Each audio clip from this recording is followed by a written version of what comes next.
Seems like we got ourselves another fun and entertaining, but not too, well, kind of important to the plot kind of episode, I have to say, and I don't mind these episodes. I really don't.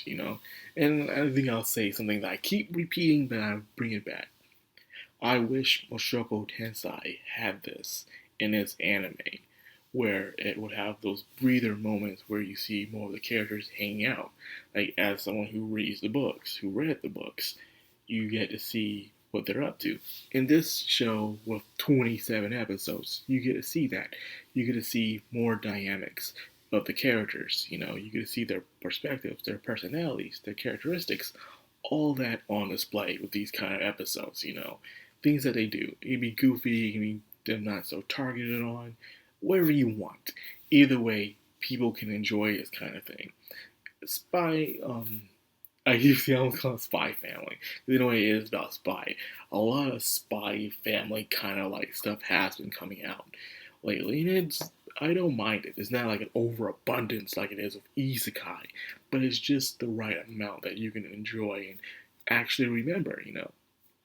Though that being said, this episode didn't really provide much, really. It's just a family going on a little hot springs trip to a spy hot spring area called the Hell Hot Springs. And in there, you have some extreme rules: no fighting, no comeback or killing, etc.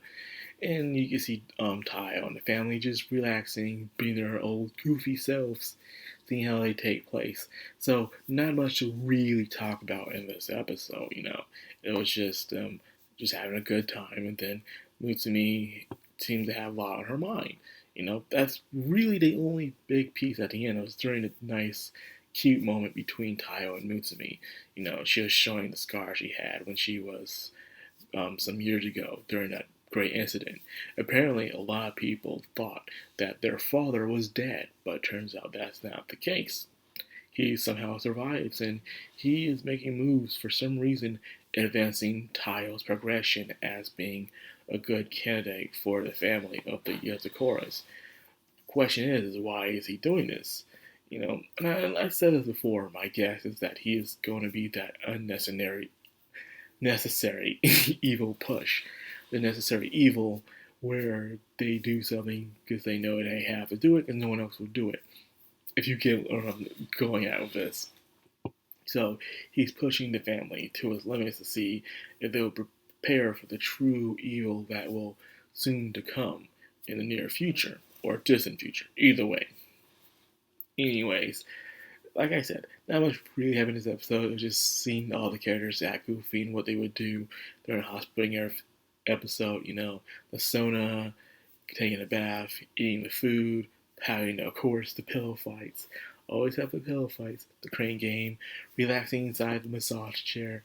It's a lot of stuff. And I was reading some of the comments, and someone did post this. He says he feels like the writers in manga, because this is based on a manga, don't feel like they really go out and really live much. Because when you watch a lot of anime, which is based off a manga or light novel, you see they do the same thing.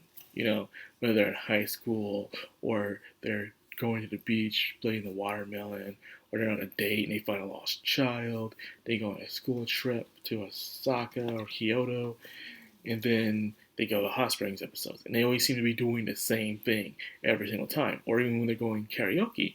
I know I'm off topic here, because it's something I do want to talk about. Because since there's not much to really talk about this episode itself, not much really happened. And I guess what people want to know is that do manga writers go out much to really live, see what else is out there to do in life besides the same things you see, the tropes and stereotypes that you see in a lot of anime these days and in manga. Why do you always see the same tropes happening, the same situations? And it's because they're very old time tradition based valued. They perceive life all the same way. And most of them, to a lot of Japanese people, high school is their peak. That is it. After high school, the goal goes downhill from there. Even when they're successful, all this is extreme work and exhaustion. That's all it is. Some people enjoy it, some people don't. Um, is one of the flaws, well, I guess, the cons when it comes to living in Japan.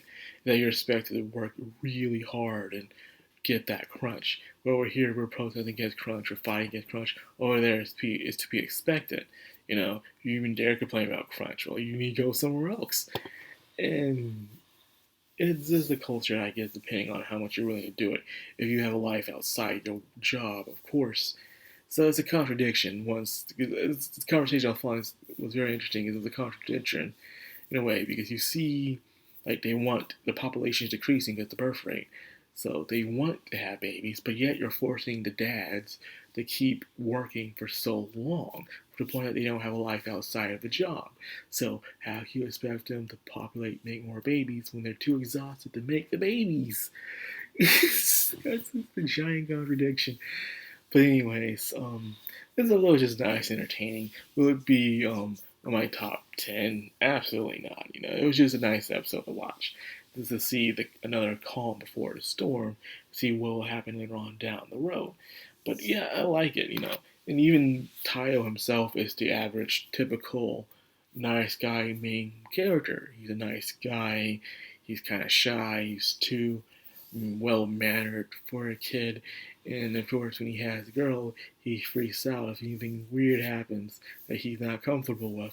It's something where we Americans don't see, where we're like, oh yeah, let's do it.